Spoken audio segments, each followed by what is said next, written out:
Hello everybody and welcome back to Love English with Leila and Sabrah. I'm Sabrah and today guys I've got a lesson which I'm so excited to share with you because I know it is going to transform your English. And it's all about how to learn and remember 100 new words a day in English. Now I know you may be thinking that you don't believe me and you're thinking, oh, it's not possible and I don't have a good memory. But with these methods that I'm going to teach you, you will see that actually it really is possible to learn 100 new words a day. Now it may not be that you know exactly how to pronounce them or every one in detail, but you will be familiar with those 100 words and I want you to try these methods guys. So if you need to learn more English vocabulary or if you feel that your vocabulary is not good in English, then this video is definitely for you.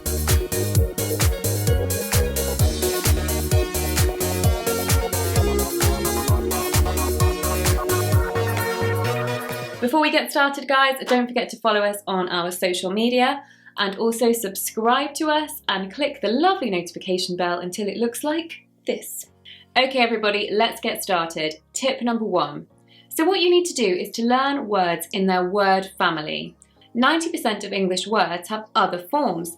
For example, a verb can have an accompanying noun, adjective, adverb, perhaps even another noun, for example. So when you do start to record words in their word family, you can very quickly build up your vocabulary list. So we're going to look at an example of this, guys. The verb to present, to present. The noun is presentation, presentation. There is, of course, another noun, and if you watch my video on stress patterns, you would know you just changed the stress to create this other noun. That video's up there. And it is a present, which is a gift. So still kind of in that word family. So there is another noun there. We even have another noun, which is to describe the person who presents, a presenter. Then we have the adjective, presentational. You could say, for example, that the theatre show was very presentational. It was all about presenting and describe it like that. So you see guys, by learning the word family, you can quickly build up your vocabulary and quickly learn many new words. So that was our first 50 words. Now let's look at how we learn another 50. So moving on guys to tip number 2. Now many English words have multiple meanings. This isn't even like a homophone. They are spelt the same, but different meaning in a different context. Let's look at the word jam, for example. Jam is a sweet spread that we put on our toast in the morning. Some people put it in cakes and things like that. So that's one meaning. The second meaning is the verb to jam, which means to be stuck. If something is jammed, it's stuck, it can't move. For example, if you jam your finger in a doorway, very, very painful. Or a traffic jam, you are stuck between two cars, you're jammed, you can't move. This is the second meaning. However, the other way that we use this is we say that we are in a jam, which means that we're in a bit of a difficult situation that we can't get out of. So by learning the word jam, you actually learn 3 words because you learn difficult situation, in a jam, to be jammed, stuck, and jam the spread. Another great example is the word pop. Pop can describe music, the musical genre pop music. It's also a name for a fizzy drink. We call Coca-Cola and fizzy drinks, we can call them pop. Then there is the verb to pop, which means to go somewhere quickly. For example, we might say, I'm popping to the shops, meaning I'm going to the shops and coming back quickly. The other meaning of the word pop is that something has exploded and usually made a sound. For example, like popcorn. It's called popcorn because of that. So by learning this one word, you could learn 4 other words. Other examples of words with multiple meanings are point, blunt, right, and engaged. These all have multiple meanings, and there are many other words in English which have multiple meanings. Now it is your homework guys to check the other meanings of these words that I've put up here and to comment below and tell me what you discovered about them. What are their other meanings? Moving on to tip number 3. This one is going to really help you with remembering the words, and it's all about learning words by association. So this can be by personalizing the word and somehow connecting it to something in your life, by thinking about what it sounds like, or by finding a part of the word in that word that you already know, so you have an association to it. This means that you are building that mental connection so that the word will stay in your mind, because there's something that can connect the brain to it. It can also work by putting the word into a sentence and understanding other words that go with it, so it's in context. Otherwise, it's going to go in one ear and out the other, which we don't want. So let me give you guys a couple of examples of this. First example is the word significant. In the word significant, there is the word sign. Now, if you think about what a sign is an easy word, most people know it. A sign usually points towards something important, or it indicates something. Okay, so that's what a sign does. Significant means important and to indicate. So if you're struggling to remember the word significant, you can think, okay, significant is the same, more or less the same as sign. In that word, there is the word sign, and this will hopefully help you to make that connection and remember the word significant and its meaning. Another way to do this is to put the word in context. A significant pay rise. I would like a significant pay rise. You'll remember this forever. Or I'd like to make a significant impact on history. Again, you'll remember this forever. Make up funny sentences about things connected to you. This can really help you to remember the words. Another very easy way to learn words by association is by thinking about what they sound like. Now, in English, we have a lot of words that actually sound like what they are. A couple of examples of these are the word bang. Bang sounds like a bang.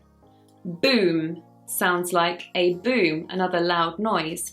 Another great one is the verb crunch, to crunch. This means to eat something noisily. It's almost impossible to eat some foods quietly. Like, for example, crisps. When you eat a crisp, you crunch it and you make a sound as you eat the food. So these words, guys, should be easy to remember because you have to think of the sound and then you can get the word. Crunch, bang, boom, sizzle, pop. These all sound like what they are, so it should be very easy to learn and, crucially, to remember them. You can actually have lots of fun when you're trying to learn words by association. And this is because you can be creative. When I was learning Spanish, I used to really try this method a lot because I know it makes me laugh and I know that it helps words stick in my head. For example, the word in Spanish for a blonde girl is rubia, una rubia. I actually found it really difficult to remember this word because it's very different to English. Blonde, rubia, very different. So what I did was I imagined that blonde girls, they suit red lipstick. They're very good with red lipstick, a blonde girl. And ruby is another word in English for a dark red. So I imagined, okay, blonde girl wearing dark red lipstick, wearing ruby coloured lipstick, rubia. And I had this picture in my head of this blonde girl with lovely ruby red lipstick on, and it helped me remember that rubia means blonde. It can seem a little crazy, guys, but it's actually by these more creative ways that the words stick in our minds. So go and have fun with that, everybody. And also you can make me laugh by sharing any funny stories of creative ways that you found to remember English words. I'm looking forward to reading those. Okay, my last point is really very important.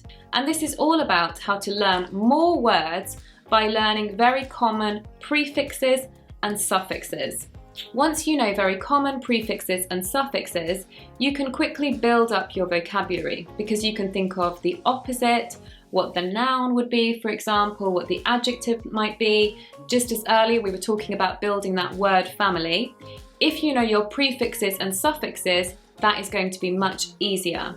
So let's have a look at some common prefixes. So un, im, and dis all make something the opposite. Unhappy, impatient, dislike, disagree. They all make something the opposite, okay? You do have exceptions, for example, the word important. It's just got an im, it's not that it's a prefix. But generally speaking, if you have that prefix, it's going to be making something the opposite.